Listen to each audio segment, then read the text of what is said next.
Hey Jeffrey, it's Jim. Hey man, I wanted to get a review video out to you. I'm sorry about the delay on this. Been a little bit backed up, but yeah, I wanted to check out your site and give you just some feedback that comes to mind. I really enjoy shooting from the hip on these and being really candid. I think that's the most valuable thing I can offer you is just a candid opinion of somebody that hasn't, studied your site deeply. This is my first time to look at your site. So yeah, let's go into it, man. First of all, I like your branding. I like that the color schemes. It's an attractive site. Initially, right? Just to look at it. And I wanted to bring up too, like we chatted on Facebook a little bit about your Instagram success. This is huge, dude. 59,000 followers. That is awesome. Like really, really awesome. And while I'm on it, I don't know if you've heard of this. This is just an example on another site, but there's an app. I think there's actually more than one. I don't recall what it's called, but it's on the Shopify App Store. But you can turn your Instagram feed into a sales platform as well. So you can see this watch company. If you click here, you actually add it to your cart.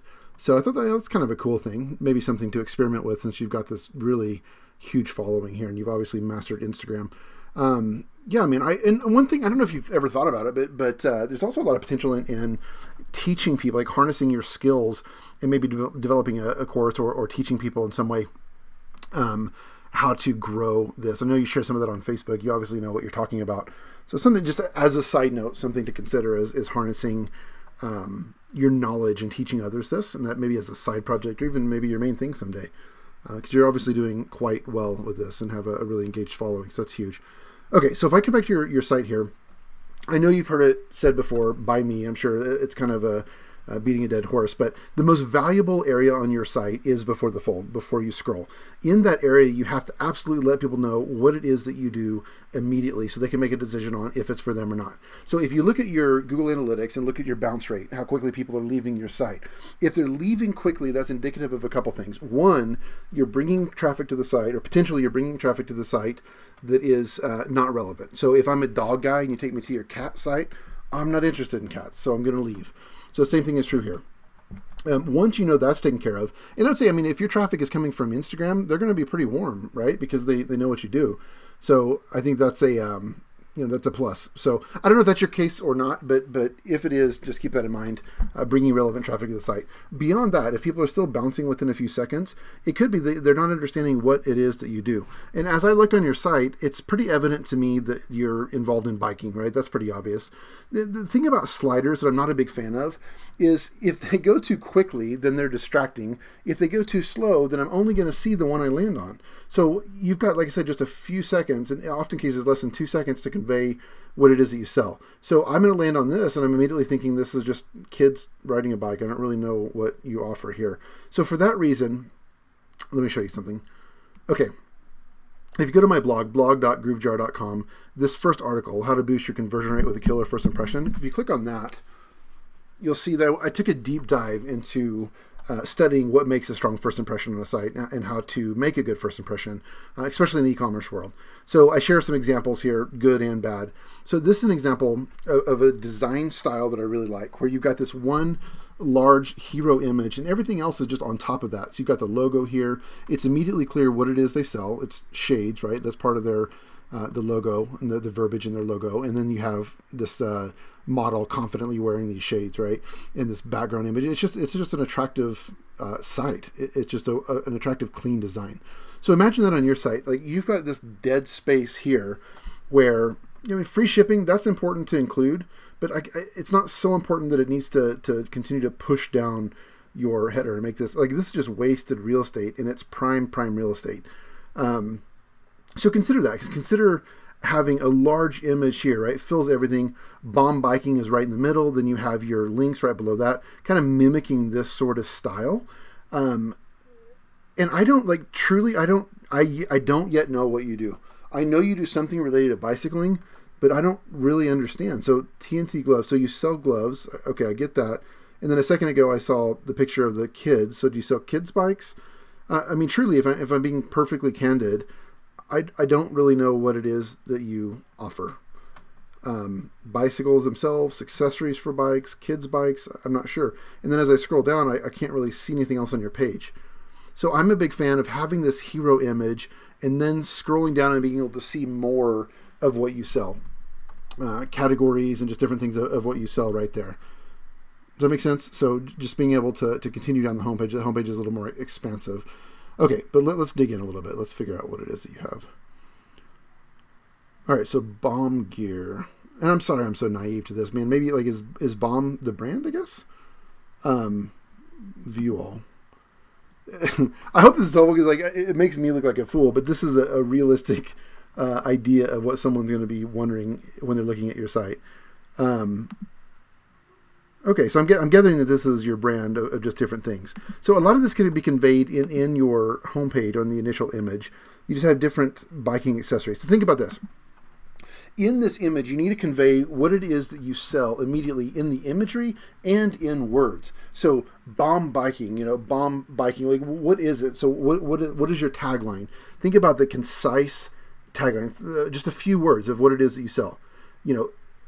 Accessories for the avid biker, accessories for the mountain biker, accessories for the, I don't know. Think about the emotions and the words that you use. Who is your target customer? What would speak to them? Figure that out and then implement that here, okay? So in words and in the image, just by way of the picture. Because it's just got to be more clear on what you sell, man. I'm just not really sure. I see that it's different products, but I'm not really clear. And then you have phone cases. That just kind of comes out of left field to me. I'm not really sure, I didn't know you sold phone cases in that, because I even look here and I don't see, maybe they're down here somewhere. I'm just seeing like riding accessories. So you got some different bikes. So I would just niche down a little bit and kind of figure out exactly it is what you're selling and make that known in a really punchy way. I think if you do that, you'll see a lot of success, man, because you have this incredible following on Instagram. You just got to harness that and put them to work on your site, Okay, let's check out the About Us page. Oh, one more thing real quick. Let's look into a specific product. Okay, so on our product pages, several key elements are really important. Number one is as many high quality images as possible. So I like this. That's a little grainy. I love the idea of this, like out in the field type thing. The picture is blurry, unfortunately, which sucks. That's too bad because it's a cool picture. But you can fix that. You can take another picture. So this is good. It really conveys what it is. It's good there. I like the, you've probably seen the tool like where you just hover over it and it zooms in. Amazon uses it. A lot of people do. I like that because it's one less thing people have to do. They don't have to click to make it bigger and go to a different page and all that. So something to keep in mind. More pictures the better. Higher quality the better. Being able to zoom is good. Okay, think about the description here. You want to have specifications, right? Technical details about what it's made out of and all of these different things.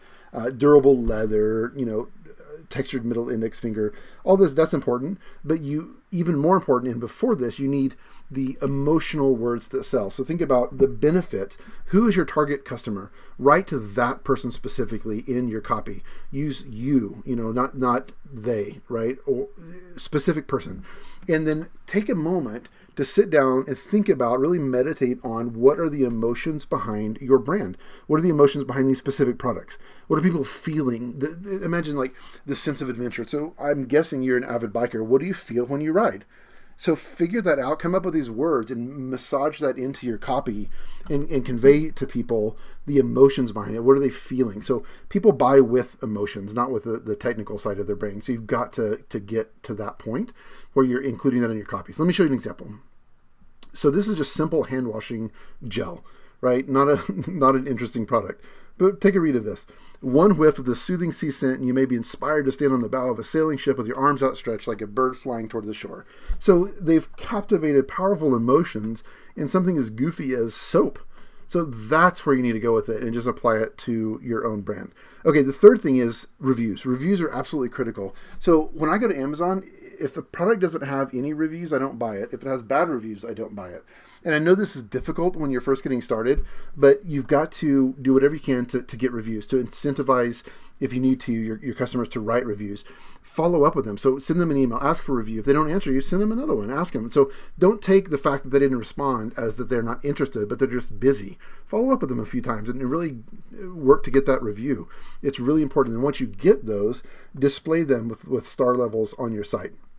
Also, consider having suggested products. So, like, you could definitely take a really good study of Amazon and how they do this. They're obviously the masters, and I get that you can't turn into Amazon and they have, thousands of full-time developers on staff, but the principles there are what's important. So suggested items, you want to keep people flowing through your site, right? And that's what that does. It just keeps people flowing. Okay, lastly, let's look at your About Us page. All right, this is really, really critical. Give me 1 second here. This is good. So people want to make a connection with you, the business owner. People buy from businesses, not from people, or I'm sorry, people buy from people, not from businesses. All right. So you mention yourself down here, Jeff, but I like the idea of bringing this sort of front and center picture of yourself, smiling, happy picture on your bike, even better. And that conveys trust, credibility. It tells me that you're going to stand behind your product. So I like the intro of you first and then kind of this later. I would also break up this copy a little bit, another couple paragraphs, split the paragraph up and make the text a little bit larger. So the font just 1 click bigger, 1 or 2 clicks bigger, just makes it more readable and people more likely to read it. So definitely having an image here. And keep in mind, you want your real estate, you want to use your most valuable real estate before the fold. So don't add like an image here, then all the text below, or all the text up here and an image below. Have the text wrap around the image. That'll just be a lot more it'll be more likely people to see it because they won't have to scroll as much. But you're on the right track with this. I would just add your picture. Okay, so one last thing. If you think about it, like the most valuable asset that people coming to your site bring is their attention. That's the most valuable thing they can give you. If you don't collect an email address from them, you have no way of proactively reaching back out to them to continue to build that relationship or to push them down your funnel, right? So I highly suggest that you collect email addresses. My company, GrooveJar, the one I showed you the blog on, we have many different tools. One of those tools is called Groove Urgent. It's a pop-up that has a countdown timer. It collects email addresses. The thing is, like when you collect that email address, you're able to nurture that lead, continue to work them down the funnel, build a relationship, give them coupons, and work them into a paying client. It takes time. There's a process involved there, but by not doing that, you're leaving a lot of money on the table. So that's where the magic comes in with conversion optimization, right? You need to do all the other things I talked about first. That's a priority. But once you get to that point and you get to the finer points of conversion optimization, the email collection is a really huge part of that. And you're leaving tons of cash on the table by not doing that. So whether you use me, another great company is Sumo Me. Another good one is Privy. The point is to put it on there, to massage it, work out the copy, and come up with something that works for you. Keep an eye on your conversion rate of the pop-up, and ultimately on how that's affecting your overall conversion rate. So definitely that's something that should be a priority for you to do. So you're spending so much money and effort and time in bringing traffic to your site that you can't afford not to nurture each individual visitor on your site to the maximum potential. You know what I mean? All right, Jeff, let me know if you have any specific questions. I'm happy to take a deeper dive on this if you'd like to and talk about any specific issues that you want to, man. All right, take care.